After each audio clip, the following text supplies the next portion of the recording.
Oh, so really interrupted. Oh, I'm sorry about that. I was making a video that I can't upload to YouTube because the screen's cracked because I punched the shit out of it. I'm sorry, but I don't have anger issues. I have anger issues against non-humans. I tried to help them. I reached out to them many times. I had to make sure. I mean, I know the Bible says something, but it's not really the Bible. It's the Book of Enoch, and the Book of Enoch is not considered. I swear, that was a close one. I almost broke everything right here in this pile with my arms on. Let's go back. Forget all that. Let's just say the Book of Enoch is not considered. What is it? Scripture? I personally think it is. There's a reason why it was left out. The person writing the Book of Enoch, which is probably Enoch, said that the book would be basically hidden until the last days. Right? That's how the book starts off saying that, right?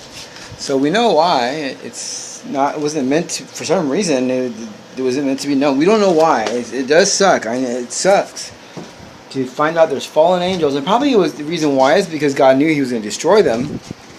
And they were going to be gone for a long time. I personally believe, see, a lot of people believe that the fallen angels have been here the entire time. I don't believe that. I definitely don't believe that, because God sent a flood and destroyed them so the bloodline could be clean to preserve us, and so Christ could be born through a clear, clean bloodline. I mean, we're in sin, but we're not like the fallen angels are completely doomed. There's no way for them to ever be redeemed. They're so unsavable, they don't even realize it. That's how bad it is. They don't even realize that they're doomed. I mean, they realize it, but they don't realize it. In other words, they realize it, but they don't really care, because that's how doomed they are. See, I would care. If I was unredeemable, I would care. I wouldn't want him to exist, because the punishment is going to be so great. I mean, I've felt what it's like when God's upset, and it hurts. When He disconnects His spirit from you, you almost go insane. Okay? Now, sometimes I feel like a nut. Sometimes I am. No, okay, seriously though. I had to throw that in there. Seriously. So the fallen angels are here. The reptilian race. This is the best thing, because no one ever really knew. People were all trying to guess. I have hung out with them. I've done more in the last year or two, I bet, than anyone else out there. And I was more aware of it, because God has touched my soul. And when God Himself comes to save you from a light demon attacking you, or a fallen angel attacking you, He leaves an impression on you. There's an imprint of holiness that you have with you forever. And it could be a curse, it could be a blessing. It's how you want to see it. For me, it was a curse in one way, because I wasn't ready to be saved. Yet it was a blessing, because God has protected me. And I'm nothing like any prophet. Don't ever consider me some holy roller that's all perfect, because I'm not. I'm far from perfect. I'm trying to get there. I'm working on my relationship with God, and I just don't think, and I'm sure God agrees, and I definitely know He agrees, these fallen angels are not supposed to be hanging out with us. They're not supposed to even be around us or mingling with us. I believe that Aleister Crowley, and my research still shows the same thing. There's a reason why he was so arrogant. I believe Aleister Crowley called himself the Beast. I believe he is the very first one to let these horrible angels, these fallen angels, come through. I believe they were in Tartarus, and I believe they came back through from Tartarus. They say there's 200 of them, or there could even be more. We don't know. But we know there's 200 that went to Tartarus, right? Well, these fallen angels, the reptilian race, is not anything else, but the only thing that they are fallen demonic angels. Now, when I say fallen demonic angels, don't let the word angel fool you. Angel has nothing to do with God in this case. These used to be angels that were on our side, that were helping us at one point. At some point, they decided to try to physically take God's throne, which is the worst crime you could ever do when you're in God's presence and you're physically trying to take His throne from Him. I mean, this is while you're in His presence. He's everywhere. He's everywhere. But when there's no veil, when you're in His presence, it's a lot different than when there's a veil and He's there watching you and you're not seeing Him. You understand what I'm saying now? So they're so demonically evil, they cannot be redeemed. They can never be redeemed. Now God, for some reason, He set me up as a snare. All my life I was meant to do what I did, which was find out how to see them. And that's what I did. I found out how to see them. Now don't think it's some special device where you're going to, put these glasses on and you're going to see this illusory creature in front of you. It doesn't work that way. Let's just say it's real subtle. Let's just say, this is an example. This isn't what it is. But let's say you put on this device and you're able to see only a slight scar, say, on their forehead. Say it's real subtle. But every single one of them has the same exact thing. See what I mean? Well, it's similar to that. And you know that when the churches, when we come out to the public, we don't know exactly what's going to happen, but we know that the government, of course, is going to try and cover up. They're going to say, "Oh, we didn't know. Let us help you." They're going to try and take control and take. They're going to try and take over. They're going to try and basically take over. They're not taking over anything. God said no to that one. They're not taking over nothing. We don't want no help from anyone in the government, whether you're good or bad. And I mean the government as in the creeps that have been trying to rule over us like it's a kingdom. This is not a kingdom. This is not a democracy. It's a republic. It's a republic for which we stand, not a democracy. We're not a democracy and we're not a kingdom. See, they got lost. They were gone so long. They came back and we kind of passed them up. We're not on those caveman levels no more trying to say, "Oh, Haraka, Alunda, Atuk Alunda Lana." We're not on those levels anymore. See, we went past the Dark Ages. We came into an enlightenment stage where it's okay for men to cry. It's okay for us to wear eyeliner. It's okay for us to all love each other, and no one should be a slave. Everyone should have free will. Now, they say do what thou wilt. What they mean is do all the sin you want in God's face. That's what they mean. See, when I say free will, I don't mean hurt God. I mean surrender over to truth. God is truth. He's a real spirit. He has his own personality. He's alive. But he is also truth. He's only truth. He's alive, but he's truth. So truth is alive. So you surrender over to truth. So it doesn't mean you're really following anything. You just surrender to it. When you surrender to truth, you're not following truth. You're just surrendering over to what's true. Now lies, you have to follow. You can't surrender over to lies. You actually follow lies. You go out of your way to go into a lie. And one lie leads to another, leads to another, leads to another, leads to another. No one in the government's going to run this witch hunt. This witch hunt, and I got a feeling that Salem had something going on there. Who knows what, but there's something going on there. So now we start to wonder, were those really guilty people after all? We don't know. Only God knows. But there could have been something. I believe there's something there. We are going to do this witch hunt because this is what's going on. There's these fallen angels here among the public. They've been here, in my opinion, for about 100 years. Somewhere in that time right there. And in the last 100 years, since 1920, they've completely taken over the world.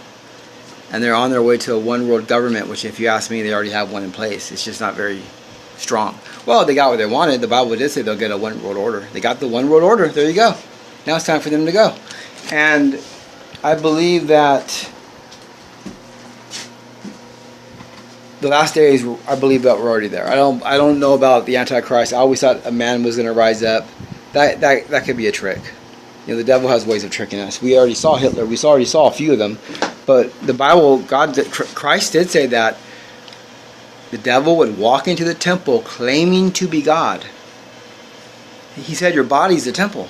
The new temple is the body now. It's not the building over in Jerusalem. That's why the building was knocked down. So if our body's a temple now, not the building over in Jerusalem, or not Jerusalem, but Israel, if our body's a temple, how does the devil walk into your body and claim to be God? Well, you're going to be in sin and you're not going to see that it's wrong. You're going to be full of lawlessness. The man of tomorrow, back in the old days when they advertised the man of tomorrow, was never one man. They go, the man of tomorrow will be a kind of man, it's a type of man. So the man of perdition is a type of man. It doesn't mean one man. So when it said the man of perdition, what if it meant a series of men? Millions or billions of men that refused to see God to the point where they fell so far into sin for so long, they stopped feeling guilty. And they gave into it. And they never ever wanted to seek God out ever again. And they were content. And then when God comes back, what's going to happen to them? What would happen if God came back and you don't want to see him and you don't have anything to do with him? He'll say, I don't know you either. See? We got to get as many people saved as we can, because the time is coming where Christ is coming back. It's almost over. I believe that we had up to 10 years. I believe we're down to less than 3. And it's possible 6 months. I mean, it really is possible. I don't know everything. I don't have most of the answers. I don't have hardly any answers. But the few things I do know for a fact are true. Like I know for a fact, for 100% fact, that Jesus Christ is real. He is God. That is a fact. I was attacked by a light demon. I said the story millions of times. I was rescued when I cried out for Christ. God basically showed up and saved me. Christ is real. So now that I know that, it changes everything. Everything starts to make sense. 2, now I know there's these fallen angels among the public that could read our minds to a certain degree, because this is their time to shine, and their spirit, the Antichrist, is here. Now I personally believe it has to do with black goo somehow. Scientists say it's alive, Harold Krotz-Villa and other scientists, but he's like the main one that's on YouTube that you can find right away. They say it's alive. They say it can read our thoughts. They say it's demonic. And then I saw it myself on the 4th of July. North Park, where I live, North Park filled up with nothing but fallen angels. Everybody was gone. I don't know how they did it. But my neighbors were creeping me out. They were reading my thoughts. They were yelling out stuff at a party that I was thinking. I finally just got up and left. I grabbed my Bible and I went for a walk. And I knew what I was going to see. And I saw what I knew I was going to see. See, I knew God chose me the future. A lot of times, not every moment, but a lot of times he does. And I go walking toward Mortyfield Park. It's a huge park. And there's all these families in tents, like the 4th of July. And they're all saying, is that him? Is that the great one? Is that the one? Oh, he's nothing. Look at this guy. And they're all talking about me. And they're talking out loud. And when I'm being careful what I think, because when I think certain things, they let me know that they could read my thoughts. Now, I'm not one to hallucinate. I've never hallucinated in my life. So I did a huge round circle. It took about an hour or 2, and I just remember it was one of the creepiest days of my life. Now, a few days later, a friend dies, and it completely throws me off track of what happened. But I still retained it in my memory. Oh, a few days before the 4th of July, right before it, I videotaped my clothes moving by themselves. I have strings on my clothes moving by themselves. There's no fan on. And I videotaped the pores of my clothes. You can see these white glowing like mites, looking like little dots moving along the seams of the clothes. Okay? If you go to my videos and you look back at the end of June, you're going to find these videos. See, I was starting to find out a lot of stuff. Black goo was all over my house. I even saw it riding along a blue cable cord. I mean, me and her are hanging out partying, and I see something in the corner of my eye. It's like 2 in the morning. I shine the light on it, and there's all this black goo cruising along the cable cord. And I look at it and just stare at it, and it's still moving. So I go, okay, I'm not hallucinating, because it would have already vanished. It just keeps moving. So I got some spray, and I sprayed it, some cleaner. So the nearest stuff to me, and it all over the floor. The next morning you look, and you can tell it was trying to crawl like underneath things. It's so creepy. Well, I had a clump of it, and I put it here by the heater, and let's just say for now I put alcohol in it, drinking alcohol, something on it like that, similar to that. And that stuff got so mad, it started like dissolving, but it sent out a wave of those mites. Started coming out of it and toward me. Like, started crawling toward me. That's how creepy this stuff is, man. There's something, we've been invaded by some type of black goo alien thing. And the fallen angels. And it's all alien like in the movies. But these aren't aliens from Beta Terra 9. These are fallen angels in the Bible. They're demonic. And we have the authority above them, not with a gun.